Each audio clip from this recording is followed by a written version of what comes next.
Good morning. I'm Bob McDaneld. I'll serve as your moderator this morning. Welcome to the Unitarian Universalist Church of Topeka.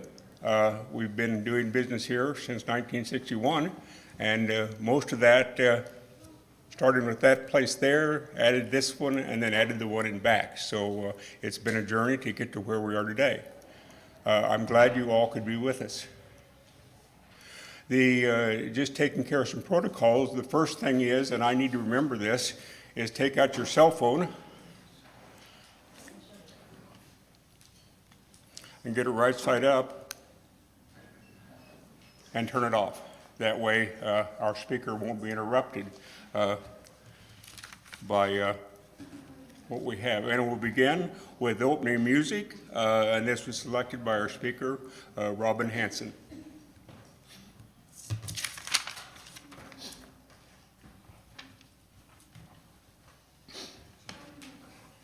From the darkness, day is dawning. In my darkest hour, I seek the light. All my pain and all my sorrow, may it ease with this new day.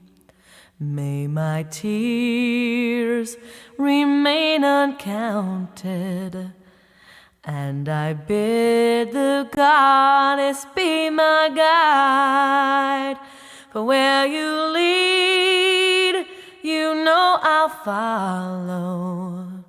At the dawning of this new day, at this crossroad, the way seems clouded, and I bid the goddess be my guide. Grant me grace and grant me vision at the dawning of this new day. May my strength and may my power lift me up and light my way.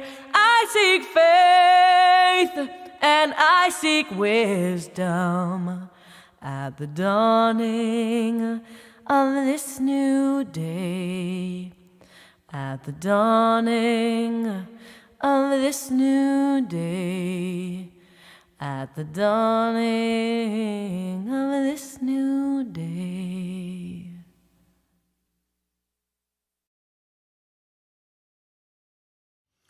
Now, if Greg Monaco will do the child sliding.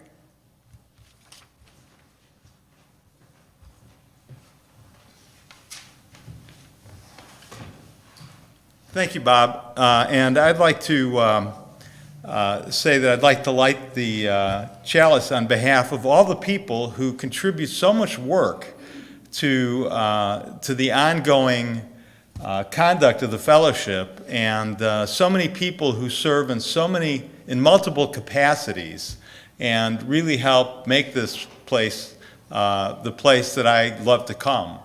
So.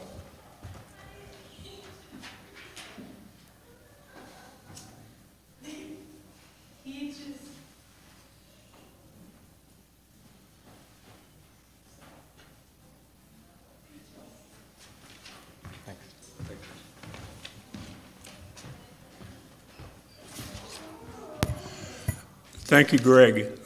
Greg, incidentally, is the chair of the Ministerial Search Committee, and sometime in January, I think, he'll be giving a comprehensive report on the status of that committee. So I'm looking forward to that. And now, as you do every morning, we have time for joys and concerns and announcements. And please come up here. The microphone is there. And to the extent possible, please be brief. And let's start with joys and concerns.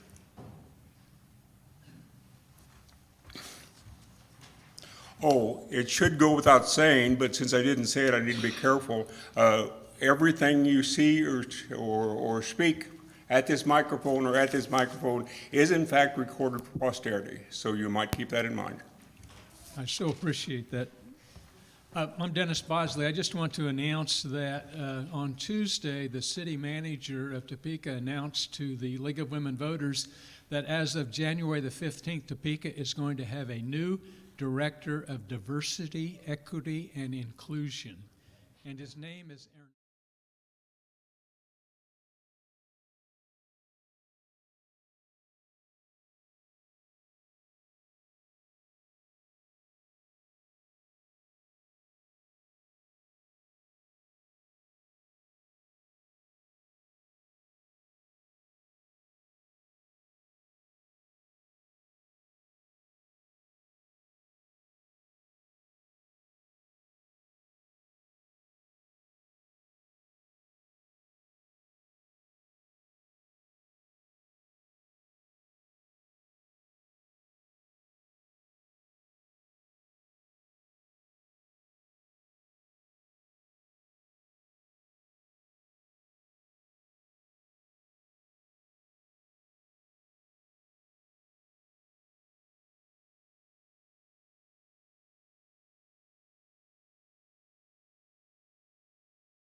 The other day, when Baba picked me up from school, I didn't run in for a hug the way I usually do.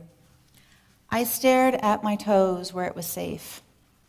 "What's wrong?" Baba asked, and all my hurt tumbled out.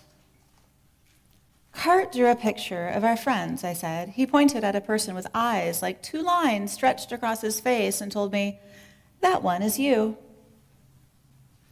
But it didn't look like me at all." When we got home, Baba stood with me in front of a mirror and said, "Your eyes rise to the skies and speak to the stars. The comets and constellations show you their secrets, and your eyes can foresee the future, just like mine. Baba's eyes that rise to the skies and speak to the stars are filled with all the surprises he can't wait to give me throughout the day. When he lifts me above his head and cries, "Ready for takeoff," before running through the house, like we're headed toward the heavens, his eyes shine like runway lights and tell me, "Lift your arms, my son. You're going to soar above the clouds." Baba always looks up, and his eyes are just like Agong's.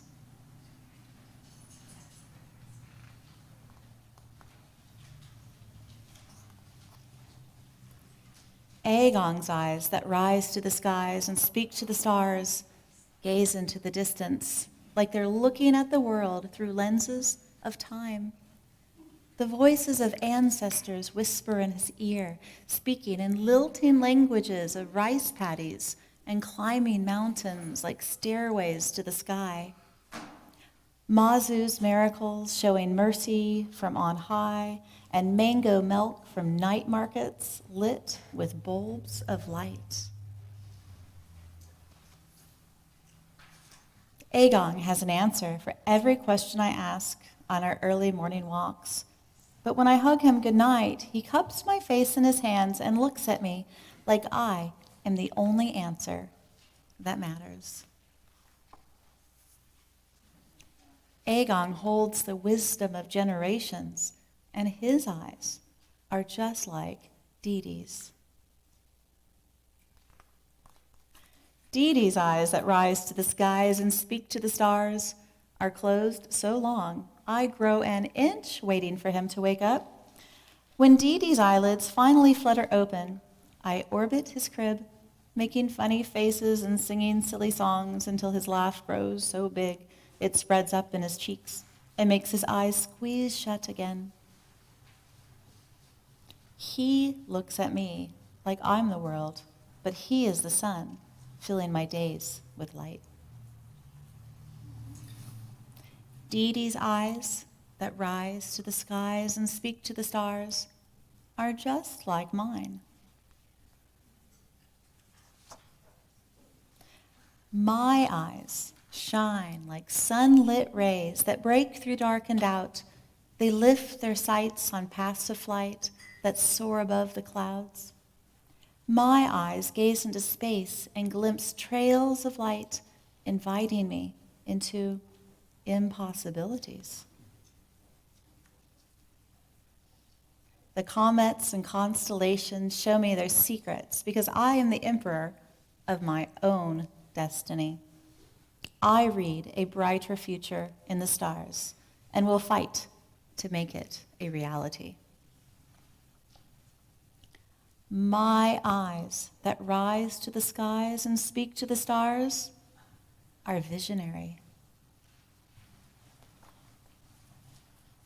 They are Baba and Agong and Dee Dee. They are me, and they are powerful. The end.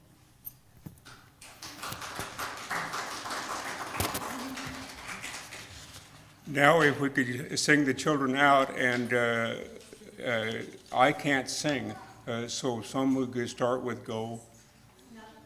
Oh, excuse me, we can't use that one. Can we use a substitute, Janine? Thank you.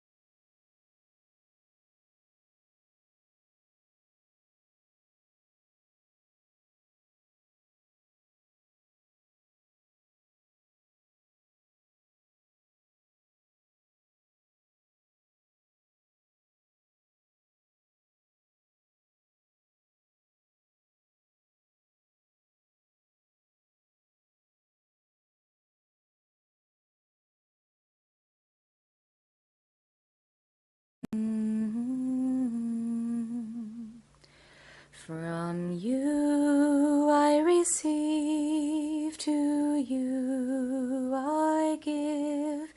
Together we share, and by this we live.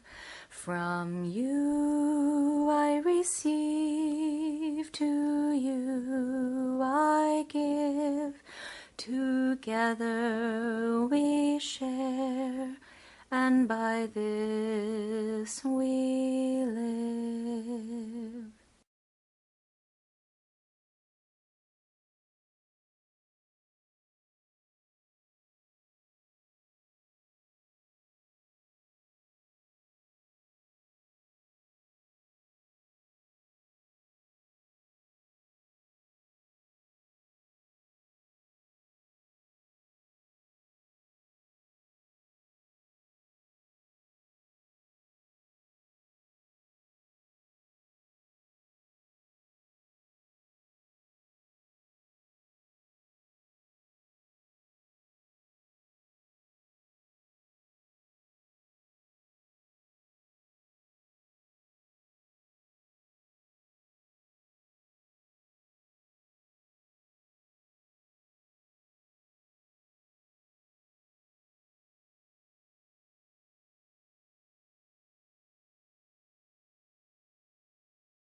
Patterns, and I noticed a pattern between the Nazi concentration camps and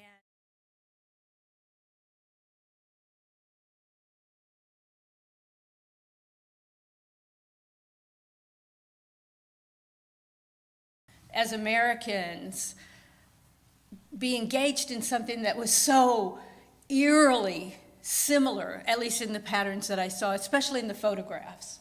And so that's kind of what I'm going to talk about today, is how prejudice and discrimination can escalate so quickly, and how even when we think we are so attuned to that we could never allow something like that to happen here.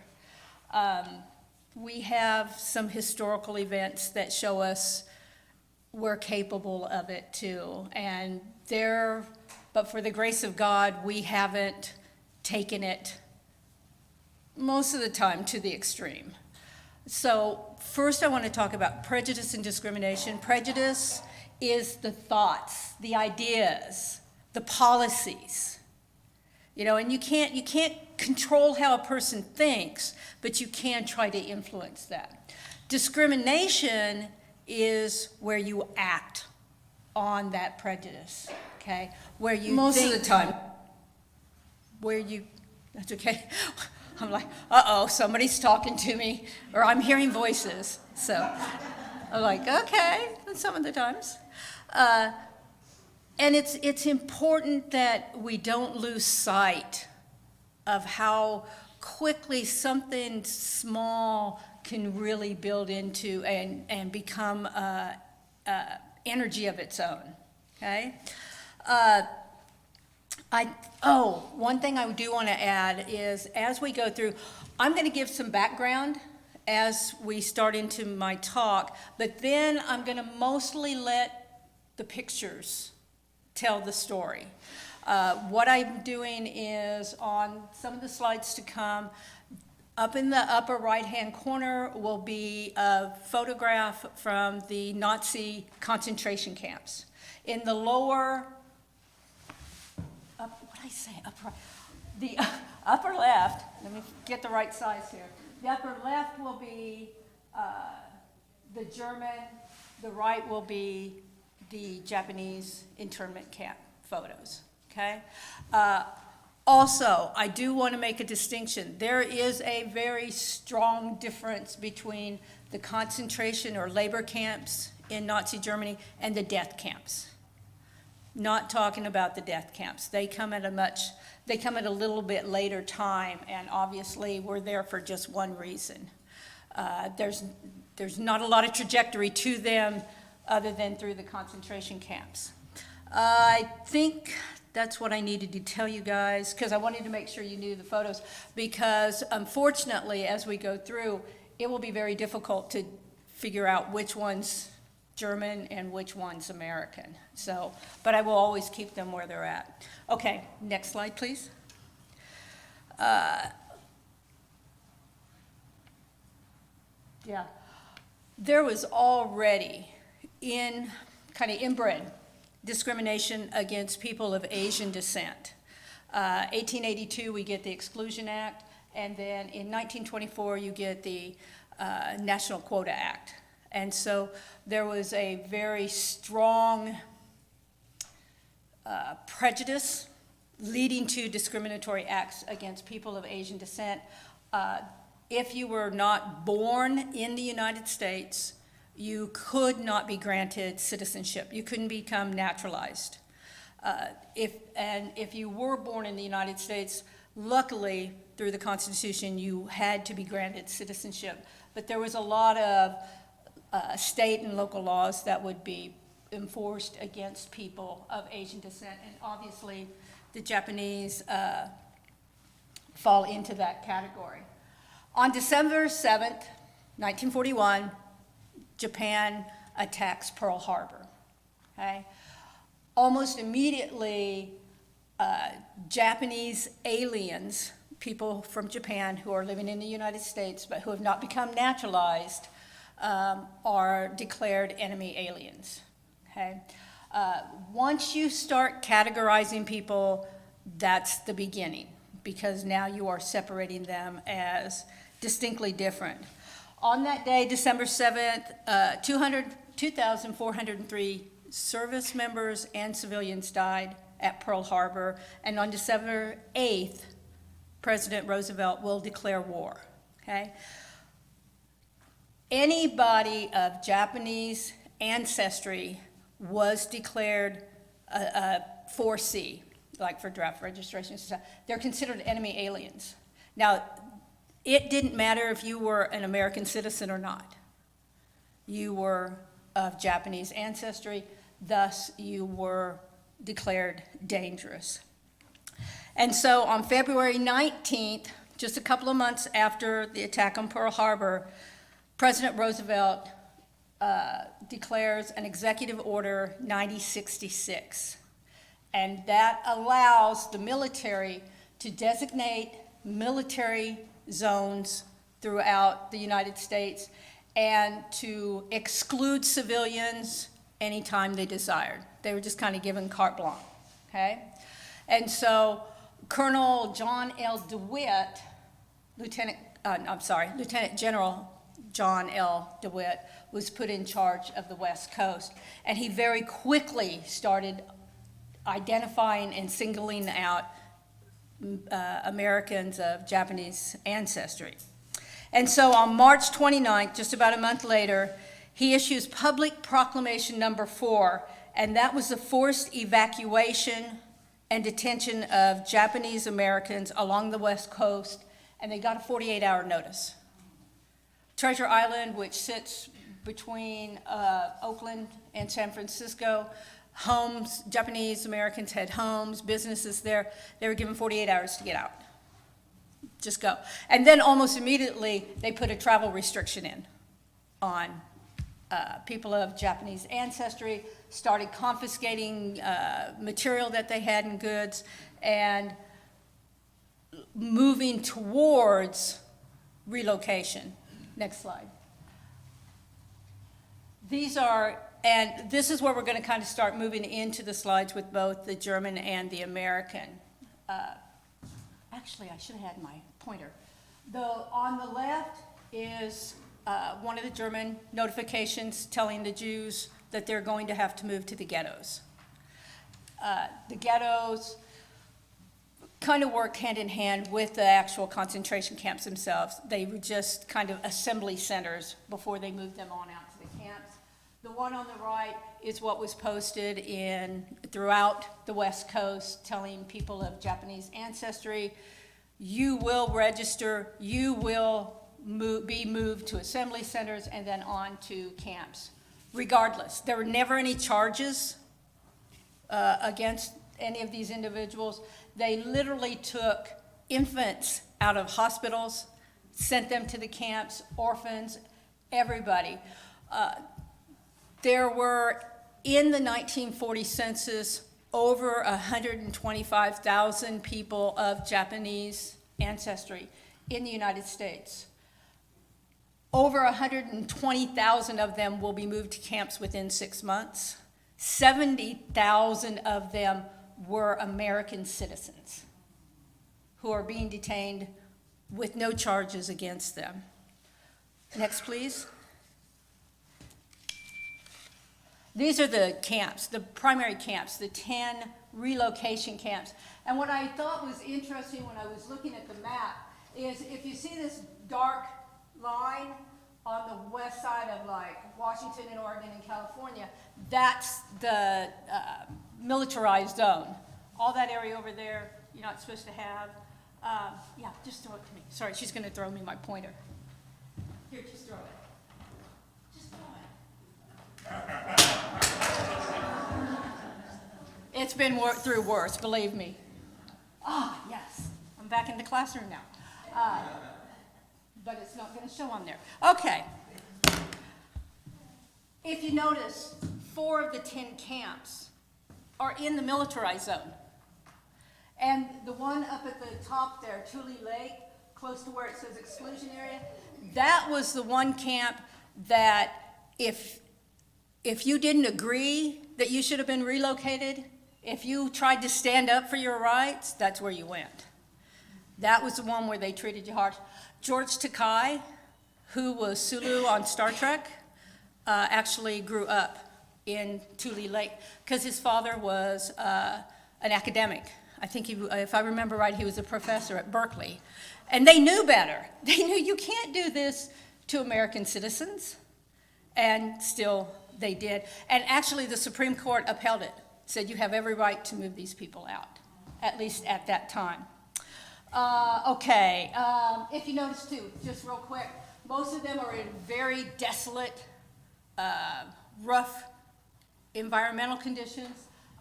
You have Rower and Jerome, which is down in the Mississippi Delta. And if you've ever been down there in the summertime, the humidity, the mosquitoes, it is not a very nice area to be in at that time. Next, please. Let's see. Okay, so this is where registration begins.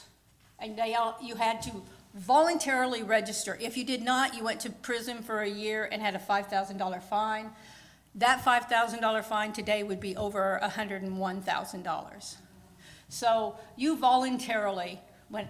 And you also, many of the Japanese Americans wanted to prove their loyalty and say, hey, no, we're Americans, we're not part of this. Sure, we'll do this. We want you guys to know we're no threat. Okay? So you have the Japanese Americans registering here. You have the Jewish men registering at the top right. Next, please. Just another lined up, waiting, and I don't think in either of these photos They may be lined up waiting. Everything just kind of looks like you're standing in line to go in. There's armed guards at all of these areas. Next, please. Every person, regardless of age, was documented and their photographs taken.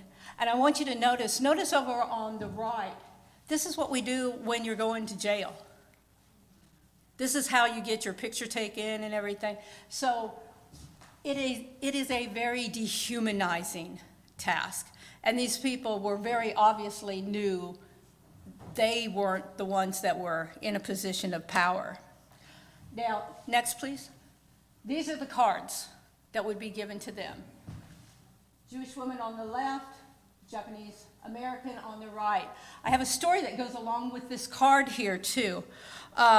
In 1942, her family received a summons to appear for deportation. They were arrested in the middle of the night and taken to the railroad station with whatever personal possessions they could carry. After they boarded a cattle car, they heard someone call their name. Through a window, they saw Slima's sister, Malka, and this is a picture of Slima here, accompanied by a Romanian soldier who pulled them off the train. Malka had promised the soldier a sizable sum of jewelry in exchange for their freedom, and the family made it to safety in Israel in 1944. But they were that close to not. And I just thought it was interesting to have that story that went along with the card. Next, please. Let's see. Oh, this is the actual removal, when people are being moved from their homes to the assembly centers. Again, German on the left. This is in Bainbridge Island up in Seattle, Washington. And in this one, you can start to see the armed guards. I mean, these are voluntary removals, just with a little bit of assistance to make sure you knew you were being moved. Next, please.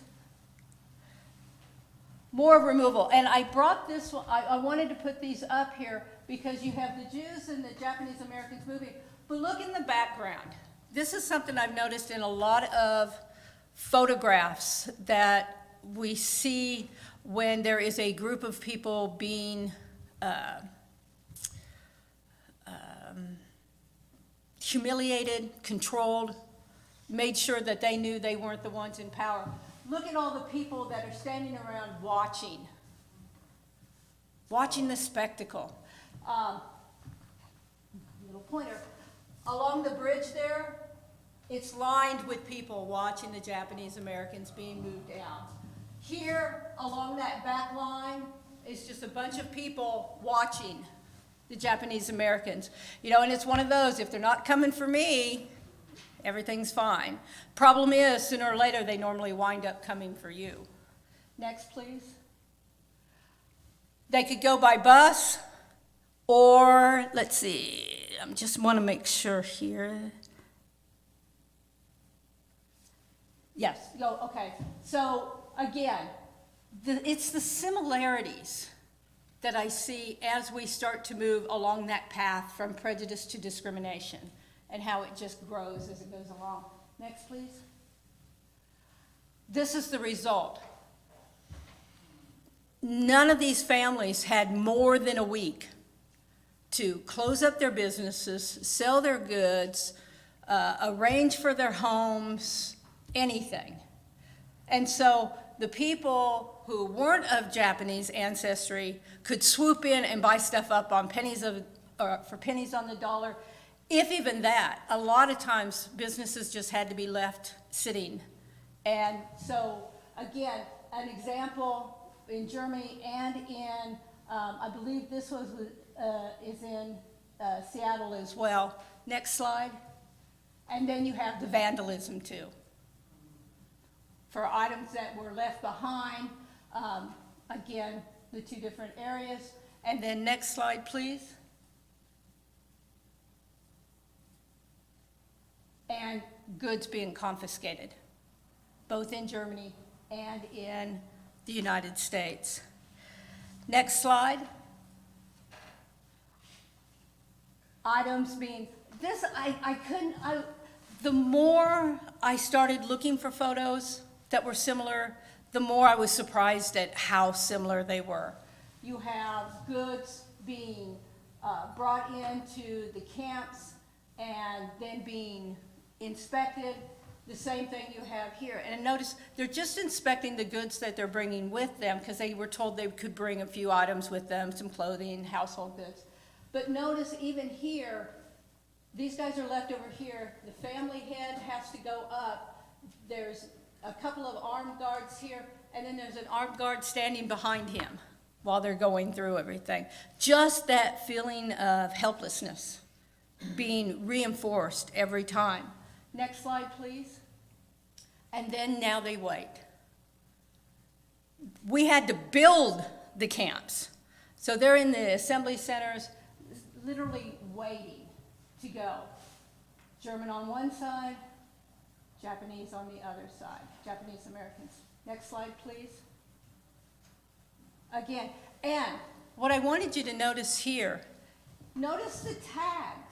Now these guys also, they had the Star of David. There wasn't a Star of David or anything that we put on the Japanese Americans, but we still used the tags to identify them because you had some people who couldn't speak English, especially the older or the young children. So you'd have a tag. So you became nothing more than that number on that tag. Next, please. And again, it's the children.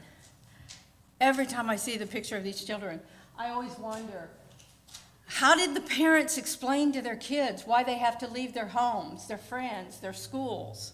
What did they do? Next slide, please. And for these mothers, this picture on the left always strikes me. Roland Barthes talked about studium and punctum, and studium is the culture and punctum is the personal.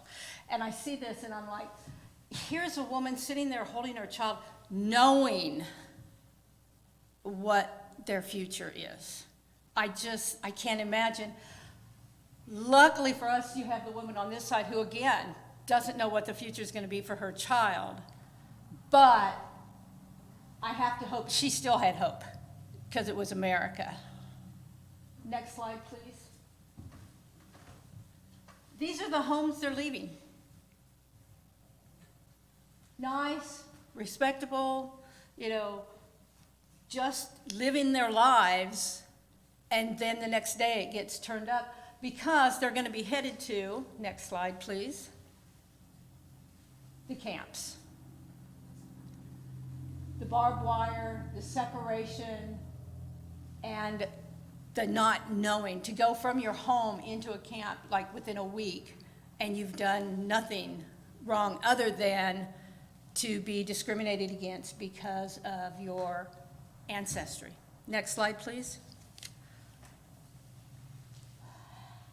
This is now the move to the actual camps. In Germany, concentration camps.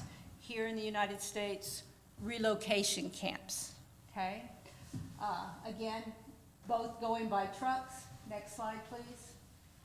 Or by train. Notice too, now again, this is one of the distinctions between the concentration camps and the death camps in Nazi Germany. If you were going to a concentration camp, you went on trains pretty much like everybody else. If it was a death camp, it was the boxcars. And you pretty much knew what the end result was going to be. And, one of the things here in the United States, they kept, especially afterwards, we kept saying, we didn't know. We didn't know this was going on. And, when the soldiers went into some of those camps, I truly believe they didn't know what was going on. The problem is there were numerous newspapers in the larger cities where Jewish communities had taken out ads telling the American people what was going on and begging for the American people to push our government to do something to stop it. But if it's not happening in your own backyard, you tend to not pay near as much attention to it. Next slide. Notice the armed guards. Again, all of this is supposed to be voluntary. Next slide, please. Thank you. All of their personal belongings that are going to the camps left beside the railroad station so that, they can be picked up later. Next slide, please. And now we have the camps.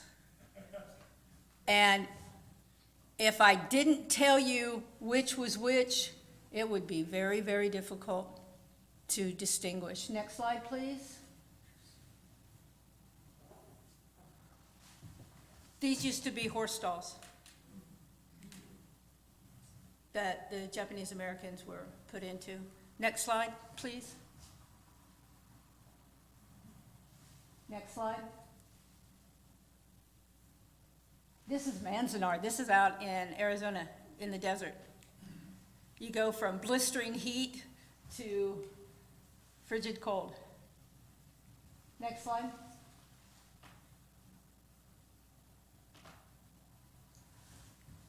There's an eerie similarity to them.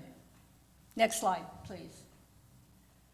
And they could never forget that they were imprisoned. The guard towers, the armed guards, the barbed wire. And men died. If you got too close, even in the Japanese American relocation camps, if you got too close to the barbed wire, you really ran the risk of being shot down, and men were shot down for it. Next slide. There was, humans are resilient individuals. We will try to make the best of a situation. And even in both camps, kind of some normalcy was they tried to establish that. You still had your opportunity for religious services. The menorah, the Jews got to have their faith, got to practice their faith in the camps. Buddhism in the Japanese American camps, as well as many Christian services were going on also. Next slide, please. Music. Next slide, please. Women's organizations. Next slide, please. Even the Boy Scouts in the Nazi concentration camps, right along with the Japanese American. Now, what's interesting, too, is initially, all the people of Japanese ancestry were identified as enemy agents, not eligible for the draft or anything. But come December of 1943, when we're starting to need more men in the military, they changed the draft status of the men in the Japanese relocation camps and started drafting them. I have a feeling I would have wound up at Tule Lake, because I'd have been like, you've put my family in a relocation camp for almost 2 years, and now you want me to go and fight for my country that's done this to my family. But you know what? A lot of the men went voluntarily with the hope that if they went and fought, that their families would be treated better back home. Just, next slide, please. Times are still difficult too, though. This is both trying to find enough firewood to stoke the stoves, keep everybody warm. Next slide, please. And if you didn't do what you were supposed to do, there was definitely physical repercussions. There's also evidence that a couple of men who were too sick to make the walk from the train to the camp were shot down trying to escape. Okay, next slide, please. We know the concentration camps were forced labor camps. Guess what? There was labor expected at those Japanese American relocation camps too. Men expected to work. I don't show it here, but there's armed guards at all of these too. Next slide, please. Women were expected to be working as well. Next slide, please. In a variety of different occupations. Next slide, please. And always with the armed guards to make sure nothing, and so many times I read, it was to protect the workers. It was to protect the Japanese Americans from, Americans attacking them. Well, maybe you should be going after the people who are doing the attacking. But then again, we've already put them in camps. Next slide, please. When the war started to end, when we realized we were going to win, thankfully for everybody involved, this is what the Japanese Americans returned home to. They started closing down the camps in early 1945, and when they went home, they started having problems with how they were going to be viewed when they went back home. Now, all of these are from here in the United States. This isn't anything with the Germans. But I want to read you, over here it talks about views on the Japanese Americans. And it says here, they should never come back. Our boys are fighting them and don't want to come back and see a bunch of Japs around here. Never bring the Japs back. Both my son and son-in-law are in service fighting the Japs, and they would not want them back. You can't trust a Jap, he'll stab you in the back every time. Somebody should be arrested for even thinking of bringing the Japs back. We don't want them, and since they know that, they shouldn't want to come back. If they do, there will be trouble. Okay? So, these guys have done nothing wrong other than they are of Japanese ancestry. Next slide, please.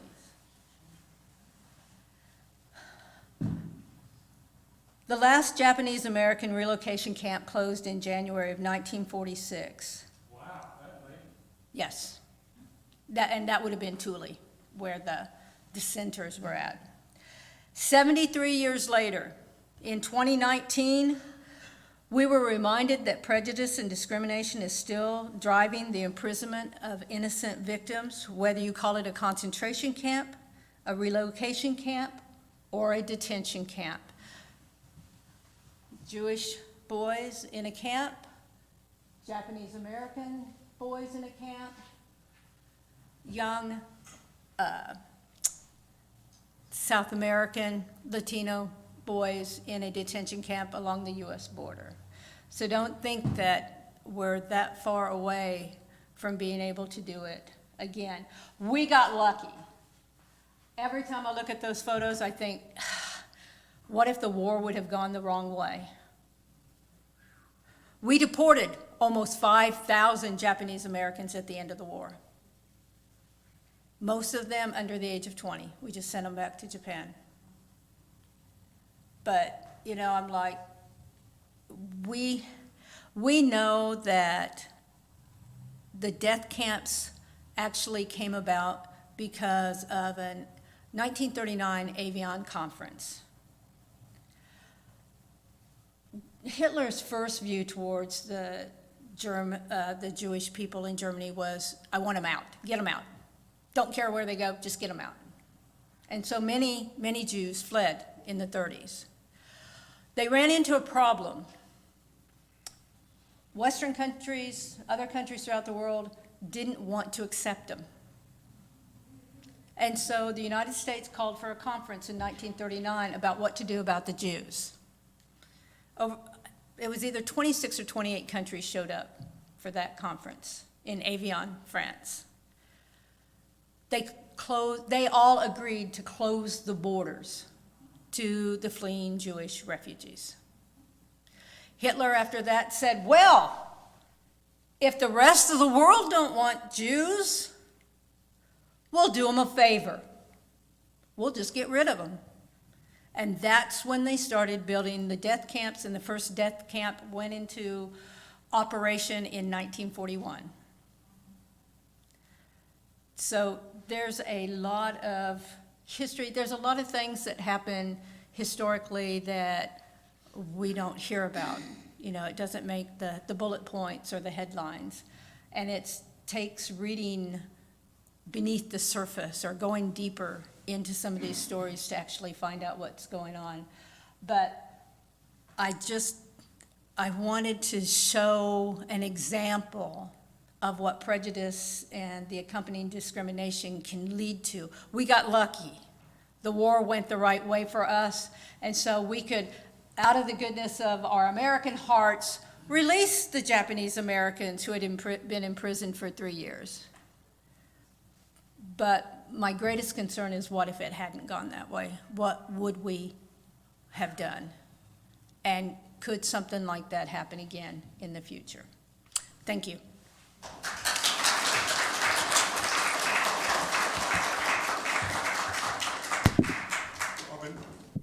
Robin, if you come back up, because we're fortunate in that we have time for a dialogue about, now that we know where we've been and now that we've had some suggestions to where we're going, i.e. How we treated those people coming from South America and Mexico, I think that probably we should talk about our fears or hopes in the context of what, first of all, has actually happened and being able to acknowledge that, but also looking at the question of what comes next. So,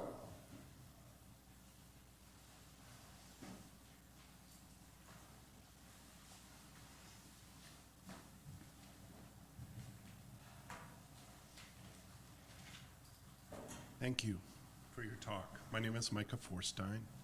I grew up in a Jewish household, and I grew up in a Jewish household, and have been the target of discrimination in the past. Nothing that wasn't survivable, but it was there. Probably one of the things that kind of comes to mind with the work that you're doing here is that there is a concept that I learned about in my own cultural background called paper violence. Paper violence is a term that was created to describe the accountants and officials that were managing the concentration camps and death camps, where they said, we need to save some money, so we're going to cut the food budget, even though there is a base amount of money that is required to buy the resources to feed that population. The end result is that you have starvation, malnutrition, etc. So paper violence is something that is rules in any organization that are counterproductive to the quality of life. And it's very important to keep your eyes open for this type of indifference and prejudice. And if you can do that, then you are adding to the social fabric. Thank you. Thank you.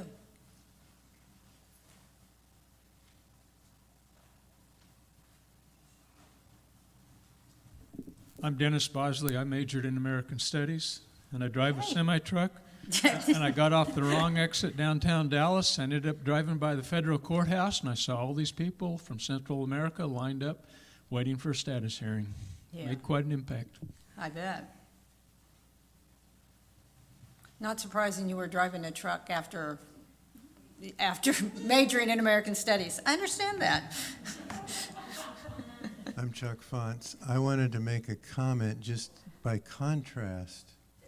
I grew up in Portland, Oregon, and I remember hearing that our public library in the basement had been a detention center for Japanese until they were picked up and taken to the camps.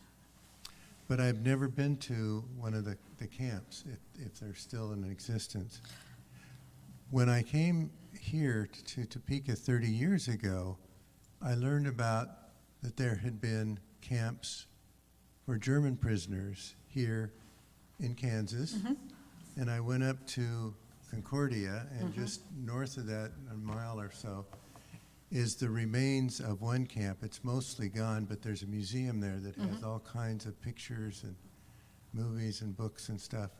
And it was fascinating to me because when I was still living in Portland, I worked in a community mental health center with a psychologist who was of Japanese descent and was blind. He and his parents had been in a detention center or relocation center, whatever we called them. And the sanitation and the food were so bad, he went blind. Yeah. Which means he probably was at Thule. I'm not sure. He got out and had some fortunate experiences in school and was given scholarships and went on to get his PhD Yeah. and became a professional. I was shocked at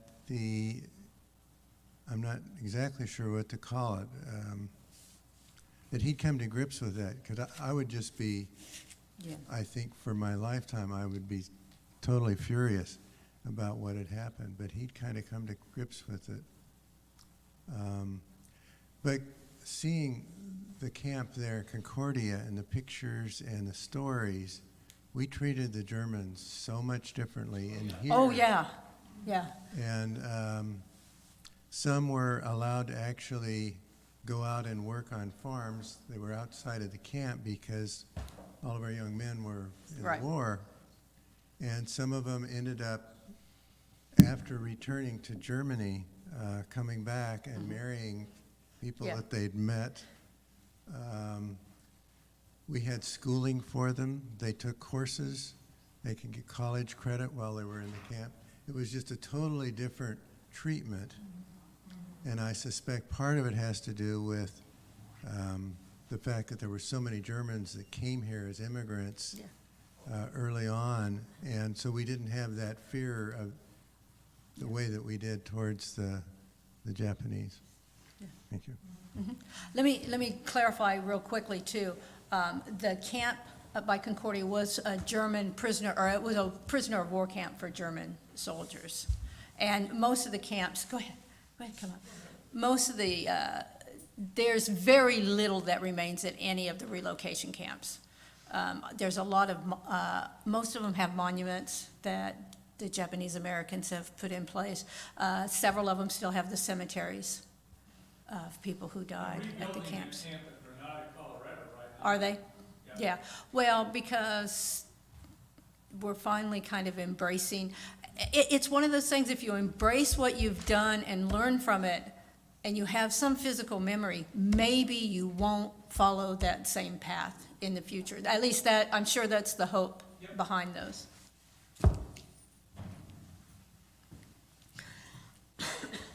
I'm Jim Nelson. I think we've, to some degree, avoided the elephant in the room. Some examples are that the Japanese, after having taken, what town was it? It's been a while since I've studied this, but I nonetheless. understand. Basically, they killed 30,000 Chinese and simply went out and murdered them. Sure. American prisoners of war, compared to Germany, out of every 100 prisoners, 8 died in Germany and a third died in Japan. The Japanese, who had been virtually incarcerated, which I certainly don't agree with, especially for United States citizens, they received retribution from the U.S. government. The prisoners of war didn't. The Americans who were captured by the Japanese, who were civilians, and who were, there are many attempts to starve them to death, they received nothing. When it comes to Germany, Manzanar and places like that, you differentiate between death camps and concentration camps. Yes. Concentration camps were for work, Yeah. and the people in them were starved. I find it hard to compare what we did to the Japanese compared to what the Germans did to the Jews and what the Japanese did to American prisoners of war. I have a lot of difficulty with that. Okay. And again, you know, what we did was wrong. But I can see some reason for it that wasn't racist. The Japanese, in the Pacific, we had 4 intelligence officers operating before the war. The Japanese had 400. The Japanese second front, or the Japanese who were actually spies, were the people who located all the ships in Pearl Harbor. We didn't have that kind of apparatus, but the Japanese did, and they made full use of it. And as a result, people went overboard when it came to what they did to the Japanese who were in America. On the other hand, we weren't busy with 400 spies in Japan. And so there was some paranoia that was not racially based. There was some good reason, but the problem was that we were lazy, in the sense that instead of going after the spies, we went after everybody. And so those are some of the points I wanted to make. Okay, thank you. Let me just say that one of the, and I've come up with that, I've come across that before, but one of the issues with that is, yes, there was what was known as the fifth column. There were Japanese spies in the United States. However, we were concerned about sabotage and spying. But there were also Germans and Italians who were spies. And not to be racially insensitive, but you're going to be able to tell a person of Japanese ancestry a lot easier than you're going to be able to tell a person of German or Italian ancestry. And if I was worried about a spy, I would be much more worried about the person who blended in more easily than the person who I could easily identify as being Japanese American. Also, we already know that food was not readily available at some of the camps too. The fact that a young man went blind because he couldn't get enough food and stuff. These 2/3 of the people that were incarcerated or were imprisoned in these relocation camps were American citizens. You are innocent until proven guilty in the United States. There's no justification for imprisoning somebody based simply on their ancestry.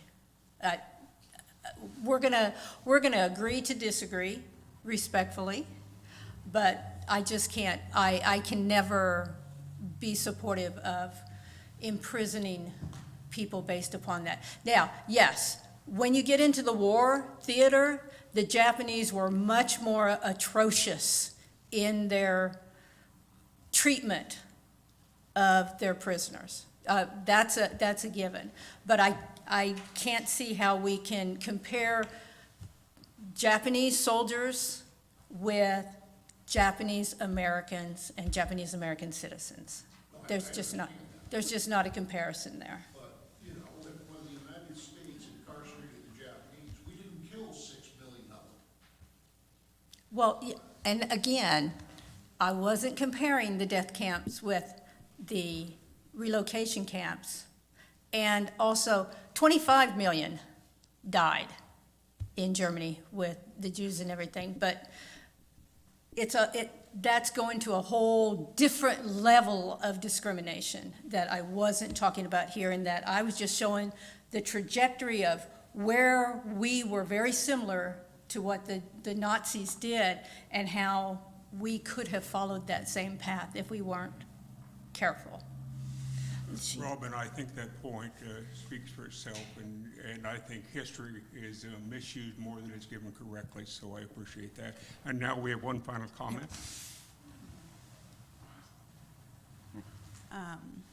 I think that looking at it so distinctly as what Americans did to Japanese Americans at what the Germans did to the Jewish people, it separates it It's what humans have done to other humans.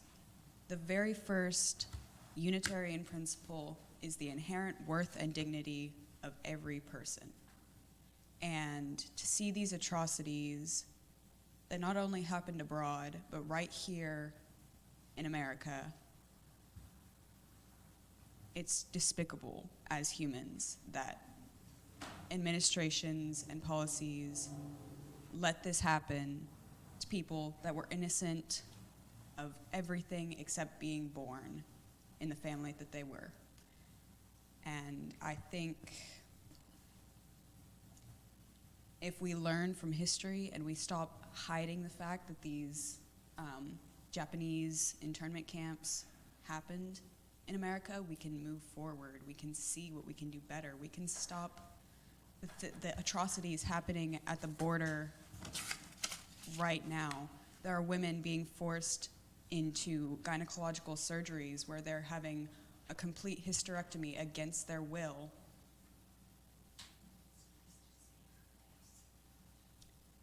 It's disgusting to me. That's all I have to say. Thank you.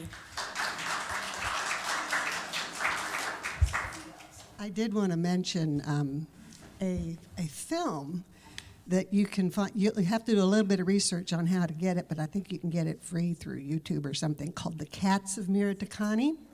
It's about a street artist, homeless man, street artist in New York City, and the woman learned that he was a child in the camps, the Japanese camps in the United States. And he did beautiful drawings of cats and flowers, but he did very childlike drawings that not too many people got to see, that she found out were of the camp that he was in. And the thing, she started the film, and then the towers were hit. And what you haven't mentioned that I think is kind of interesting, and it wasn't really a part of what you were trying to do, I know that, but I find it kind of, maybe we did learn something. Well, no, we didn't from the South. But we did not inter people of Arab descent. Yeah. And I'm kind of almost surprised by that we didn't. But she got a shot of the towers being hit as she was interviewing this man that had grown up in the camps, and it's only a 74-minute documentary, but it's called The Cats of Miratakani. I will post it on our Facebook page. Thank you. Thanks, Janine. Once again, Robin, thank you. I used to say it was a good program if people were still talking about it over the course of the next week, and I think this will be one of those programs. So thanks again, Robin. Thank you. We'll now have closing music, and as it plays, feel free to walk out and get some coffee.